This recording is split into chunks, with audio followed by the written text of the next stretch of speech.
So good morning. I'm going to talk a little bit about the journey that we've been through with the weather company over the last couple of years. We've been going through quite a transformation within the company, really a pretty fast transformation at the company, driven by a lot of factors. It really kind of boils down to two things that I think are pretty cool, and hopefully you think they're cool too. The first is the Kármán line. And the Kármán line is somewhere around 63 miles up in the atmosphere, and it's actually the line that separates the Earth and the atmosphere and the oxygen and everything we need to live as humans from outer space. And at the end of the day, our job is to be the dashboard of the Kármán line, and really to find out everything that's going on in the atmosphere, figure out how to model that, and then give you insights into what's going to happen with the weather. The other thing that we'll relate it to is my favorite airplane. I'm a big aviation fan, the SR-71. The SR-71 is an awesome aircraft, but the story behind it is even more cool. And if you're at all an aviation fan, you know the SR-71. And if you're not, hopefully tonight you'll leave and go watch some good movies about its birth. Now, the real-time dashboard for the Kármán line, the real-time work that we have to do to understand the atmosphere, comes from a variety of sources. If you look at making the weather forecast more accurate, if you look at figuring out how do we reach towards a higher level of accuracy, the first thing you have to do in weather forecasting is understand the current state of the atmosphere. Because it's a math equation, and if you start with the wrong inputs, you're most certainly going to end up with the wrong outputs. And so we use a variety of sources, everything from sensors on phones to personal weather stations, of which we have about 108,000 of them today that are reporting data to us in real time. We use information from cars, from planes, from satellites. Anything we can get our hands on is valuable information for us. And so we're super excited about the Internet of Things concepts, and really the idea that any device can connect with a sensor and send information to us. And we have found ways to create relevancy of that data, even if you might think, well, what are you going to do with pressure sensor from my phone in my pocket? We actually can create value from that.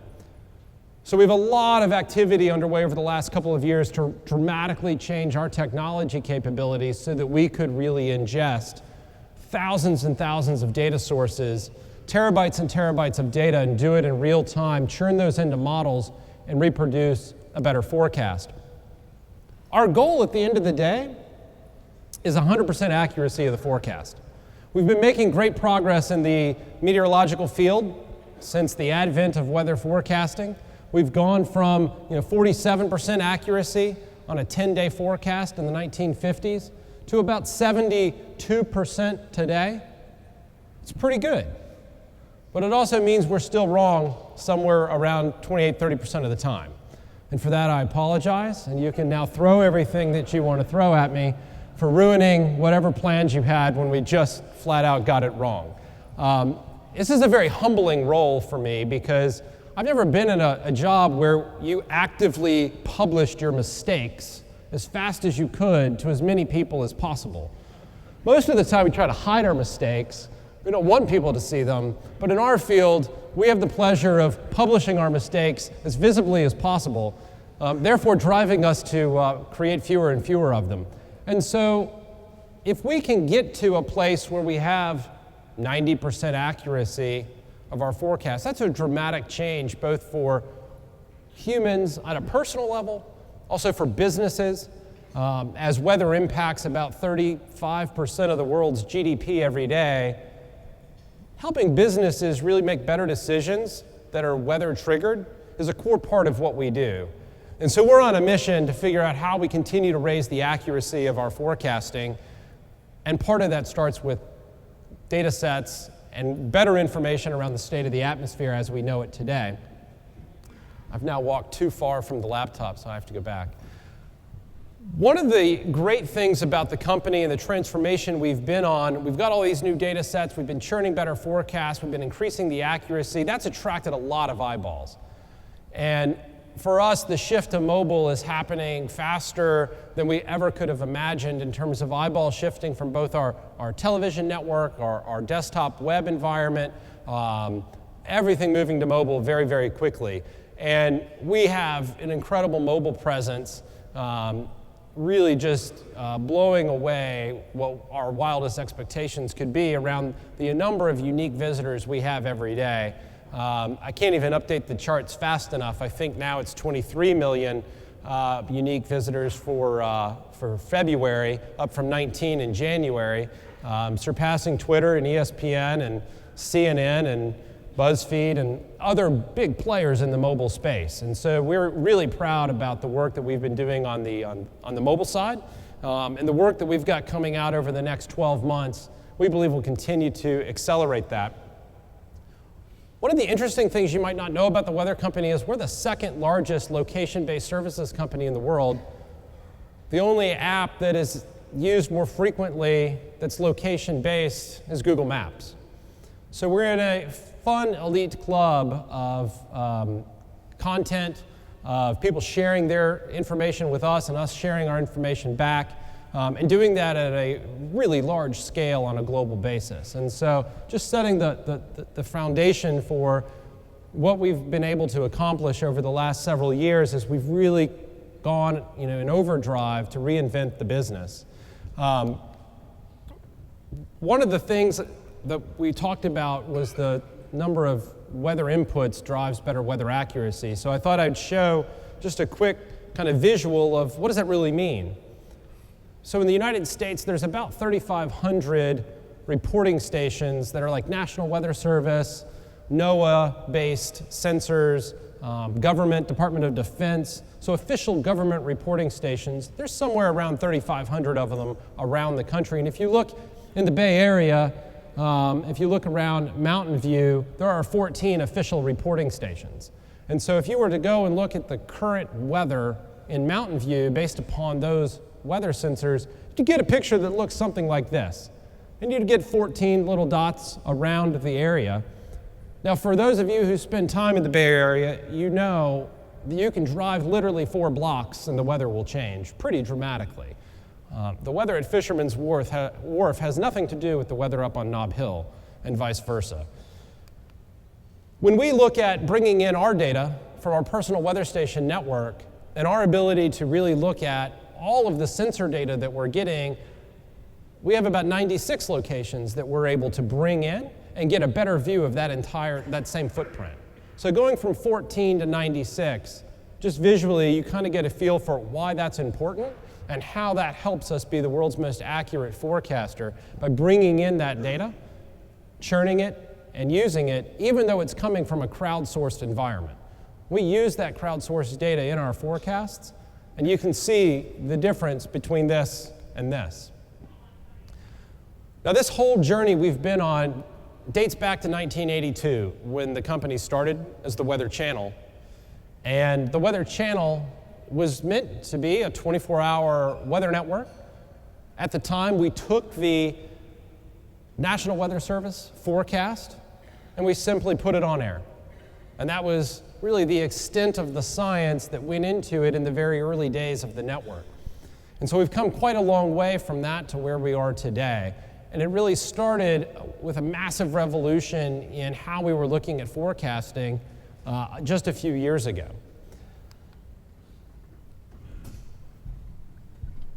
And now I will find where the cable went. There we go.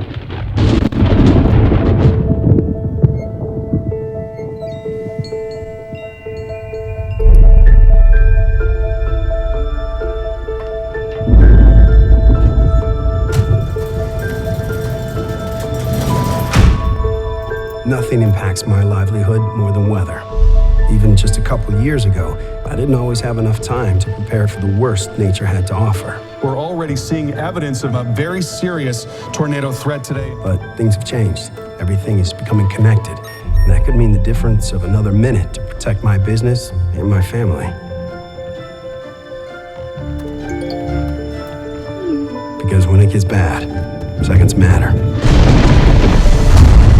There are bunch of severe warnings here. The movement on these storms is generally very quick, off to the northeast at 50 or 55 miles per hour. That area could easily put down a tornado very soon. We are getting reports on the ground that this is a large and dangerous tornado taking place.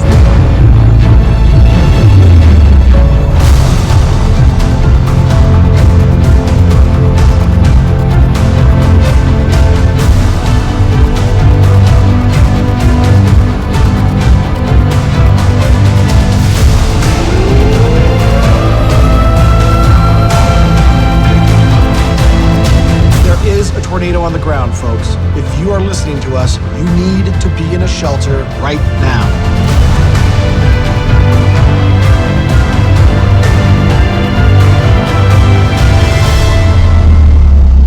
We've noticed a downward trend in that rotational signature, so that seems to be some better news.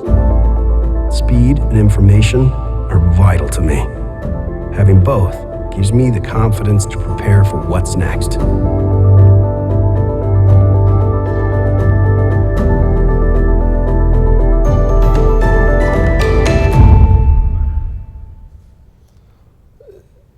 So this journey that we've been on is a big data journey.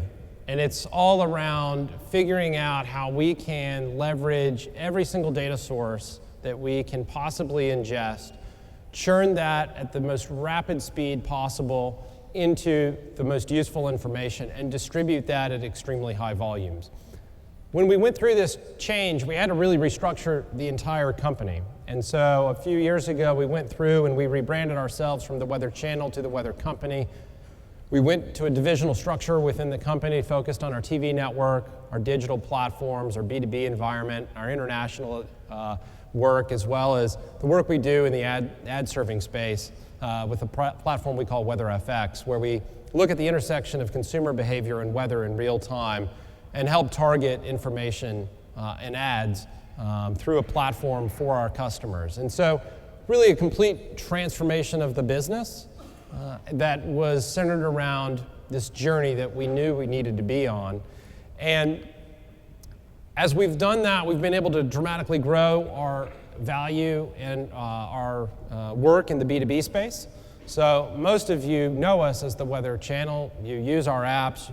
You use Weather Underground, you use weather.com, you use IntelliCast, you use our fleet of digital services, but most of you might not know what we do on the B2B side.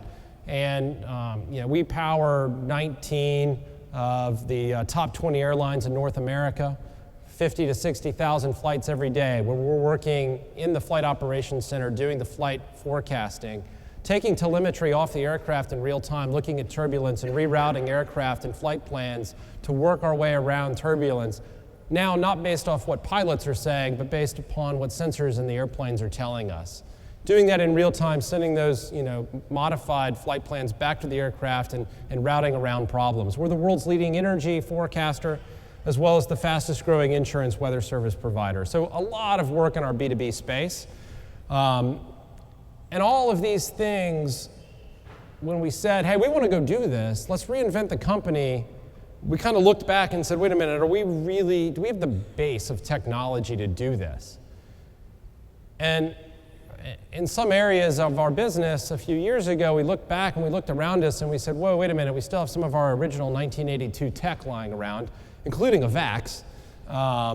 That actually predated 1982. I think we bought used at some point back in the early days of the company. That's not really a foundation for a true big data platform. It's not really a foundation for scale. It's not really a foundation that any of you would want to work on. So we had to really reset and rebuild the entire foundation and fabric of the company.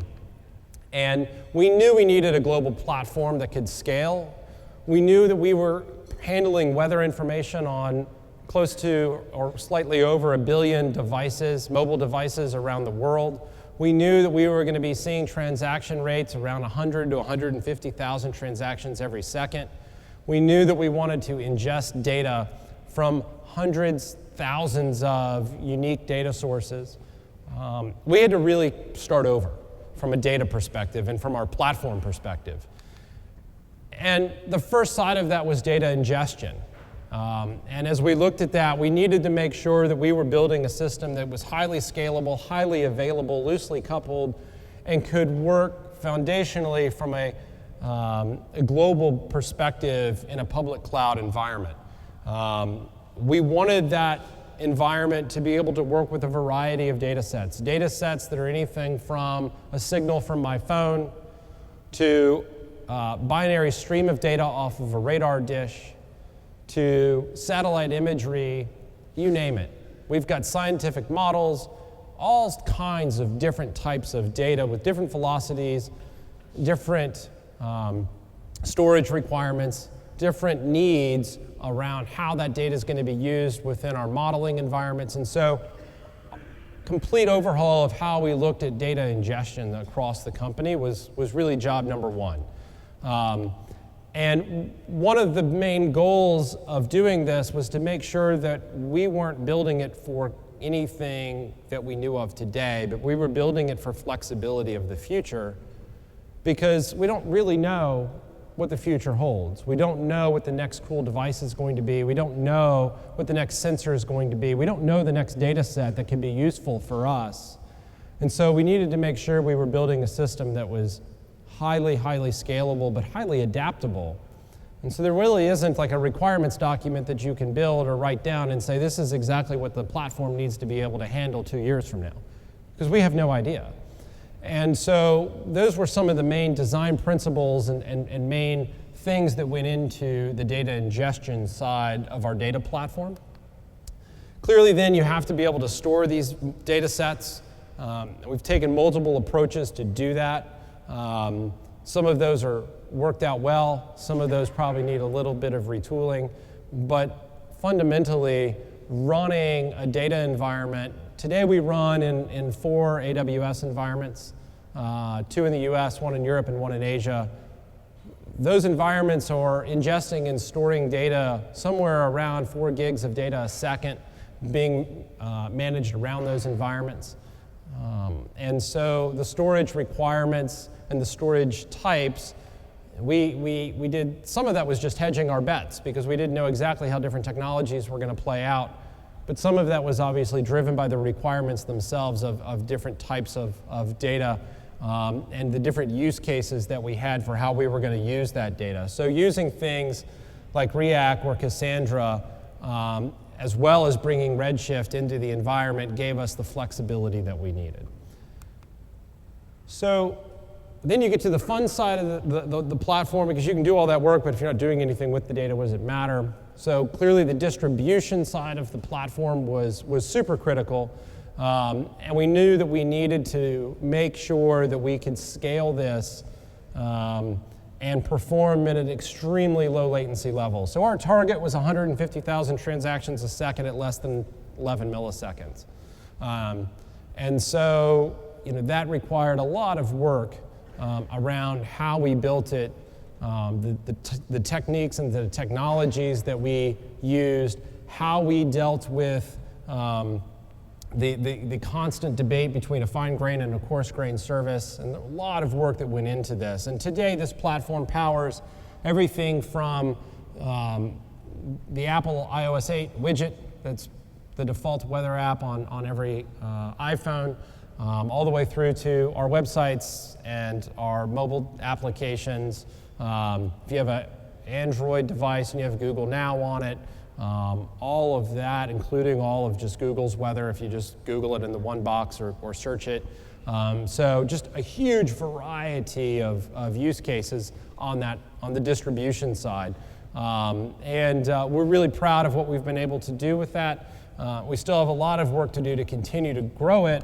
One of the things that was most difficult was the gateway side of this. Finding an ability to create metering, monitoring, authentication, and an understanding of who was accessing what and when and where, and not adding significant latency to anything was one of the most challenging pieces of the puzzle. We simply could not find anything pre-existing that didn't, quintuple or create a tenfold increase in latency. And so we had to build, from the ground up, an entire gateway environment that enabled us to work at the speeds at which we were aiming for. And so the team did a really good job with that. And the part now that's the most fun and what's coming to life and the focus for this year is really completing the work on a real-time analytics platform, so that as we look at all the location data and we look at the weather data coming in, and we start to understand the correlation between consumer behavior and weather, and what's happening and what are you doing differently based upon a severe weather alert that came out or a forecast that changed. It's a fascinating study in really human behavior.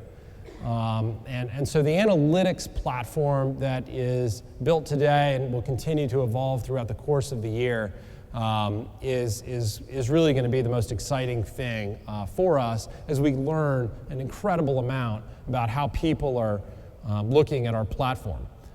Now, all of this technology change, all of the rebuilding, the relaunch of the TV network, the change to really looking at crowdsourced data in a big way, using crowdsourced data in our forecasts so that we could become the world's most accurate, all of these things happening in a very short period of time inside of the company's history over the last several years. It's really, a great, fun experiment and experience to go through it. It's also fun when people who you don't even know are watching take notice. Think of the Weather Channel. The Weather Channel began in 1982, and for about the first 25 years, the Weather Channel was really basic. It was really, really basic. You know what their big slogan was? Here was the Weather Channel's big slogan for most of it. Weather all the time. Yeah. You know what their slogan is now? It's amazing out there. Why would they change? What about the weather? That's all anybody cares about, the weather, right? No, cable TV improved, and it got more competitive and more lucrative. And their numbers started declining because there was more good cable opportunities and shows. So what did the Weather Channel do over the last 3 and 4 years? Better graphics, documentaries, better digital presence, cooler shows. Started paying for Al Roker, Sam Champion. The women suddenly got more attractive and wore less. Whoa, I'm not comfortable with that. Either were a lot of older Weather Channel viewers, but the demographics got better. They had to get uncomfortable. The Weather Channel doesn't today look like it did 20 years ago. And hello, America. Let's get you in front of the weather, and we'll start with the maps on the floor and the best maps in the business on the wall to get you ahead of your day. We've got you covered with the top expertise analysis that you won't find anywhere else but your Weather Channel. It's amazing to see some of the things that a tornado can do. That's pretty impressive. Mike, you're hearing the sirens go off. Yeah, you can hear them. They went off about 5 or 6 minutes ago as soon as they issued the warning. If you're hearing my voice, if you have a shelter, get in it right now. Hold on a second. Let's just listen and see the power of this hurricane. We just had an unofficial report of 103 miles per hour. Whoa, that'll blow you down the beach. She is in labor right now, and she needs to get to the other side desperately so she can have that baby. This was a neighborhood, earlier this morning, and it is no longer. It's been a disastrous week, and we are everywhere to cover that story and the recovering efforts. A lot of damage, a lot of cleanup. A disaster emergency has been declared here. And it was nothing but the grace of God that our trailer is still standing after seeing all this. This tiny shelter saved the lives of over 80 people because one woman knocked door to door asking people to come into the shelter.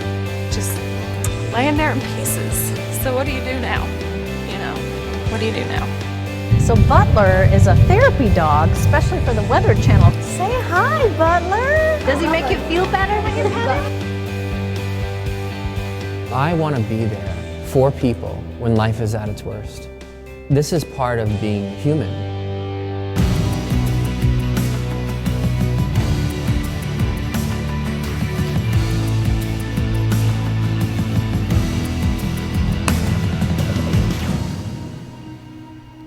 So we take our jobs seriously. Our jobs at the end of the day are to help people make better decisions and keep them safe. And so there's not a member on my team that doesn't really believe fundamentally that at some point what they're doing helps save lives. And so when we talk about that Kármán line and we look at the atmosphere, we really work hard every day to take every ounce of technology we can possibly muster, every ounce of creativity, every ounce of engineering, ingenuity, and focus that on making our platforms and our products and our forecasts better and better and better. And so we take that job very seriously. It's a mission to us, and it's a mission to the team, and it's a lot of fun. Now, if you look back, now we get to talk about the SR-71. The team that built that also was on a mission. It's back during the Cold War. The U-2 had been shot down, our super high-flying spy plane. It was shot down.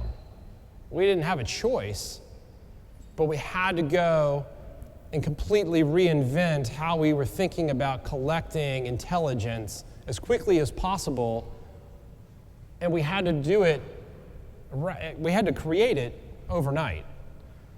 And when you have to build a culture and you have to build a team that really can work like that in a high pressure, high change, rate of change in the environment, that's a special thing.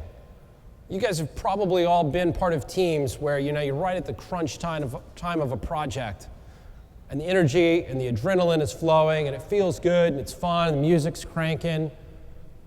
That's a really great place for a high-performing team to be. And so the trick for any leader, the trick for any development manager, the trick for all of us is to figure out how do you create that environment, how do you create that culture and repeat it. It shouldn't just be a one-time special thing that was some fleeting thing in the past that you go, oh, God, remember that?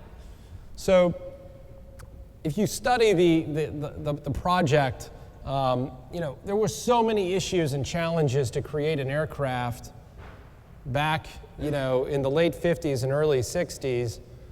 This wasn't CAD driven. This was done on paper. They were using titanium for the first time, and every time they dropped the piece on the floor, it would shatter because the titanium was so brittle. All of the tools that they were using to manufacture it, a drill bit would last 17 drills before it would basically burn up.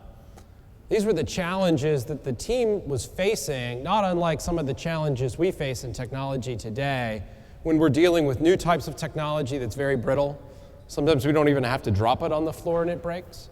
And so one of the best things about the project from my perspective was their willingness as a team to take risks and their willingness as a team to just figure it out. I don't know how much you can see up here, but there's two shots of the SR-71 in flight, and you can kind of see some dark streams coming down the wings, and the plane leaked fuel.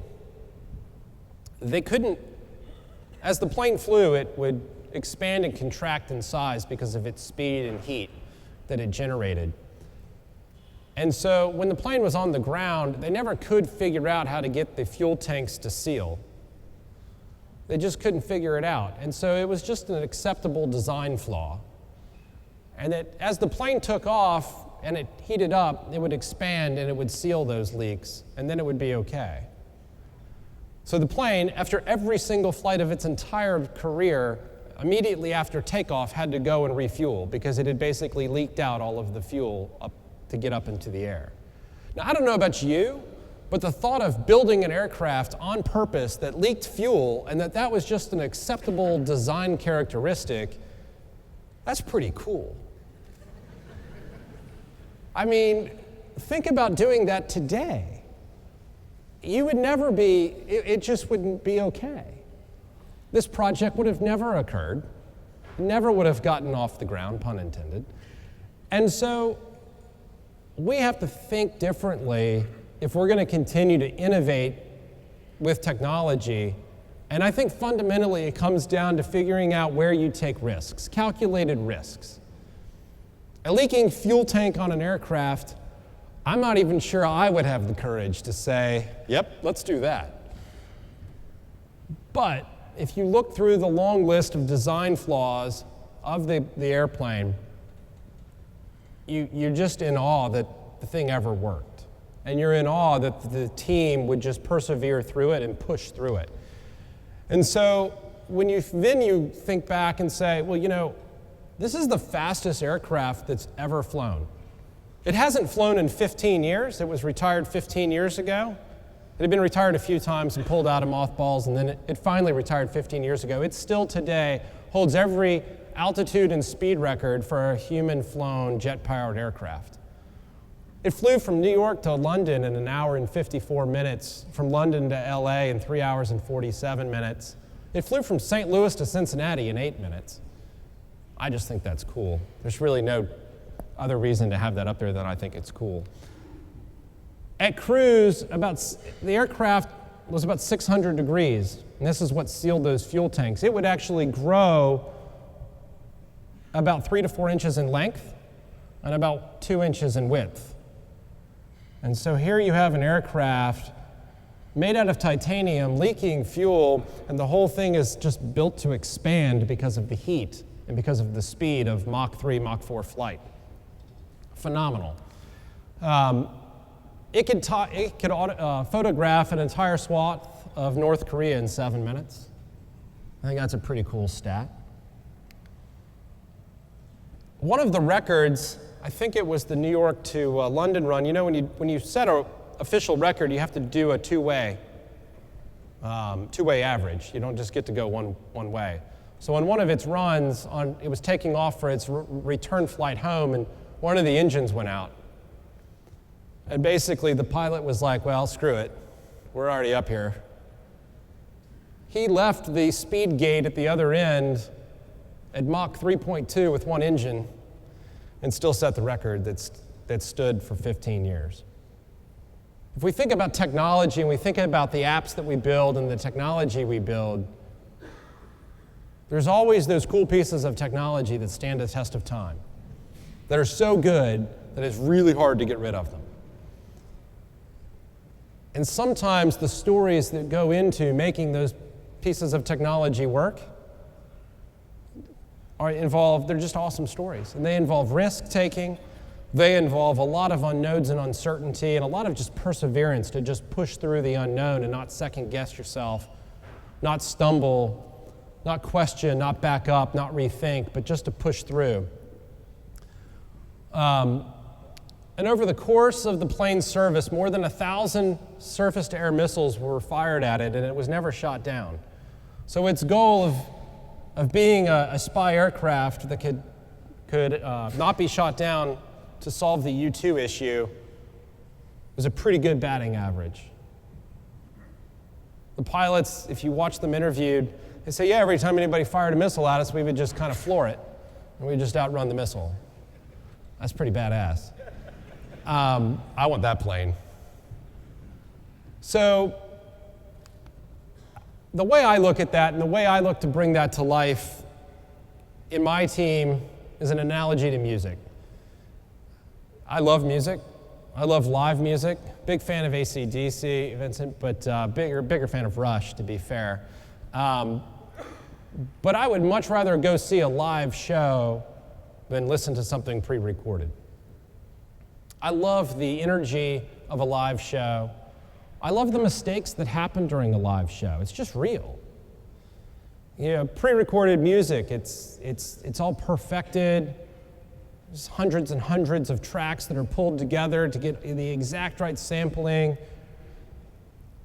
And it's nice, but at a live show, you get to see it real, and it's different every time. And some mistakes are made.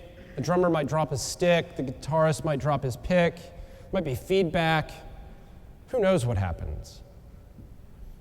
But a great band learns to just work around those issues in real time.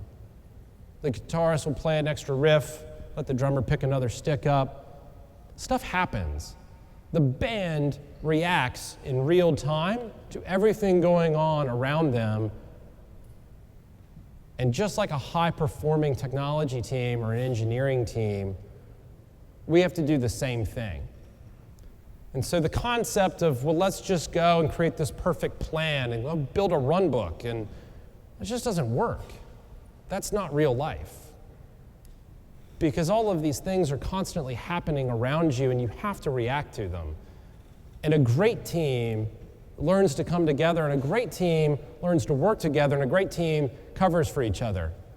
Because there's always going to be things that are dropping on the floor or issues that are occurring that were completely unplanned. And a band covers for themselves, and you don't even know half of it. And they still put on a great show, and you leave going, that was awesome. And they might regroup at the end of it going, oh my God, can you believe in the second set, you're like, I didn't even know that happened. And that's what makes a great technology team. And that is the type of culture and the type of spirit and drive of innovation, risk-taking, and just willingness to work together to get stuff done that I think brings great technology to life. And I encourage all of you to continue to focus within your teams and pressurize your teams to think, how can we think and work differently? How can we be a live band that's willing to get up on stage and figure it out as we go, cover for each other? Doesn't mean you don't have a plan. They know what songs they're going to play. They've rehearsed them. But when they're up on stage, they haven't built a whole ton of safety nets around them. And that, to me, is no different than great technology. And one way you can do that is to change what gets measured. Because usually what gets measured is what people really focus on.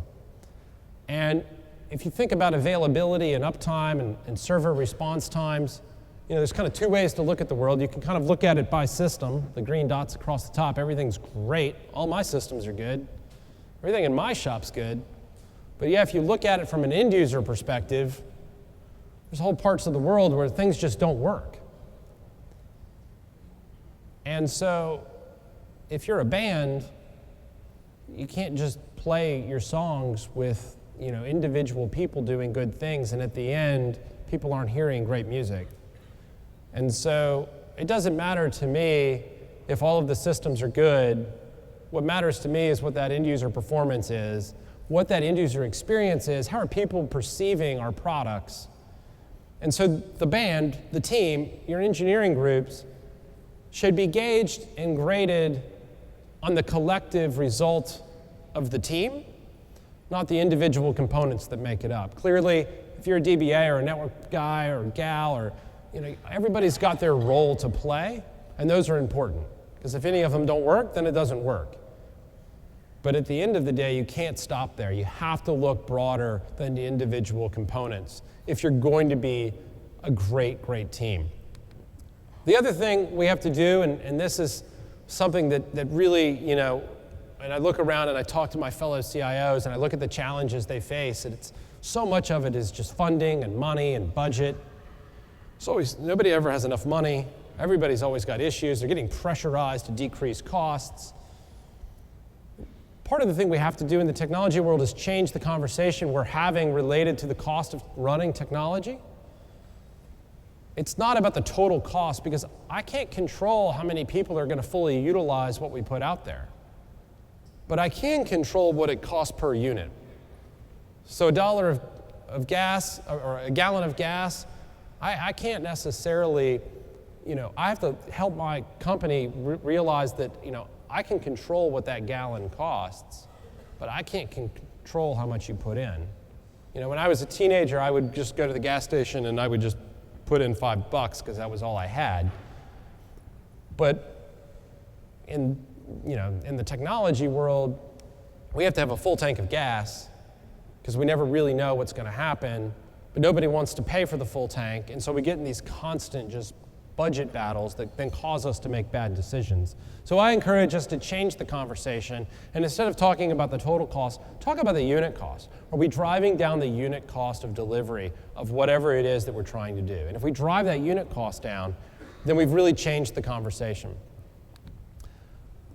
The other thing that we have to do is continue to figure out how we get more done.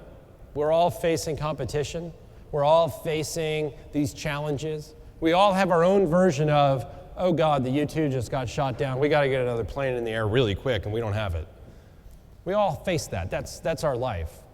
And so constantly just grinding and working the team into the ground is not really a long-term solution. It's okay for, hit the nitrous every now and then and get some extra, speed That's okay, but that's not sustainable.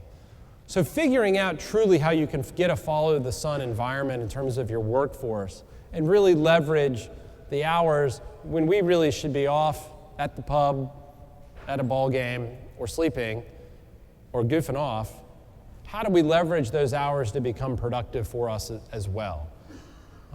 It's really hard to figure that out, but it's super critical for us because this is not just a fleeting thing. This is not just some sprint that we're in.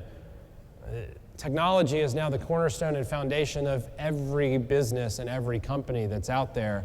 We have to create a sustainable race that we can all sustain. And as the next generation of workers comes in down the road, we want to hand them tool sets and work models and things that make all of this easier. And we're always looking at tools to help us do that. But a lot of this is also just people, process, and how we work together as a team. And so I do encourage you to think about it. Are there ways for me to leverage time zones and following the sun to my advantage? It's not all that it's cracked up to be, but it can sometimes really, really, really help. But fundamentally, what has to be done and what they did when they were building the SR-71 was just have the courage to commit. They had the courage to just say, damn it, we're going to build this plane. And we're going to do whatever it takes to make it happen. And I think a high-performing technology team has to take the same approach. The leader has to take it. The team has to take it. You have to be willing to lock hands as a band and do it together. And you have to have the courage to commit. You have to have the courage to change what gets measured. Don't continue to measure things the same way you always have. Radically change the way you're measuring success and measuring how the team is working. Removing barriers and layers. The bigger the organization gets, this becomes more and more important. So if you're in a small team, small company, probably less of an issue. As you get into a bigger company, it's a real hindrance. So you've got to figure out how you remove the barriers and layers, and you have to figure out how you get single person accountability. If you walk into a meeting and you don't know who's in charge or who's going to make the decision, leave. Force yourselves, force your culture to demand single person accountability, because otherwise it becomes a circular argument and you never get out of it. And it just goes on and it slows things down. Nobody really knows what the decision was. So you have to demand single person accountability. Kind of tied to rapid decision making. Rapid is a framework for decision making. It assigns roles around who's providing input and who's providing recommendation and who's doing the decision at the end of the day. It's kind of corny, but it really works. And if you really know who and how decisions are going to get made on a project team or in a company, it radically simplifies and speeds things up. You have to know your customer base. We had to go figure out ours. We had to go and change and think about who are our customers in the future, what did we need to do differently, how did we need to transform ourselves. And it really, for us, came down to something we called the weather enthusiast. Being okay to be super geeky and play to our core audience, which are people like me who've got a personal weather station at their house. I have for 10 years. For 10 years, I've uploaded data every 3 seconds to the Weather Underground network, just because I thought it was cool. And I like the weather, and I think it's neat. And there are hundreds of thousands of people like me around the world that just geek out on the weather. And so for us, realizing that, talking to those people, and getting comfortable that it was okay to really go after that group, that was important to us. So know your customer base. Play to your strengths and supplement your weaknesses. Every company, every team, every person, we're good at something, and we're not good at other things. You should create a culture where you're open with your teammates around what you're good at and what you're not good at. Now, a lot of times, good performing teams, they'll be joking around with each other, making fun of each other. But don't let those things slide off, because those things that people are making fun of are actually your weaknesses. It is okay. We all have them. So as a team, figure out what those weaknesses are, and then play to your strengths, and then figure out how you supplement those weaknesses. It's okay to be honest with your teammates with your band members around what you're good at. That's why at the end of the day, people at the band play certain instruments and have certain functions. And so that's okay. You don't have to be a jack of all trades. And then have the courage to decide. Just make the decision. Make the decision that says, you know what? The fuel tank's going to leak. We don't have time to figure it out. It's okay. We'll just refuel when we get in the air. Okay. Somebody had the courage to make that decision and not waste a year trying to figure it out. And they got the plane in the air, and it benefited us in the Cold War, and it was the fastest plane ever built to this day. It was never shot down. That's a success. And Kelly Johnson, who was the program manager that ran it, I have two heroes. One's Chuck Yeager and one's Kelly Johnson. He's just a stud. And he was, by all intent and purposes, the chief disorganizer of that project and that program. And he was just always willing to disorganize the team, disorganize how it was working, disorganize how it was funded, disorganize how the team approached the problems. And I view that as my role. I view that as, my leadership team role is we are there sometimes to be the chief disorganizers, and that's okay. Because if you get in a habit, somebody is going to come and disrupt you, and you're not going to achieve what you think. So at the end of the day, have the courage to do these things. Be okay performing live on stage. Don't hide behind processes. Don't hide behind run books. Don't hide behind requirements documents. Don't hide behind those things. Get out there and lead. Have some fun doing it, and you really then can change the world. So thank you.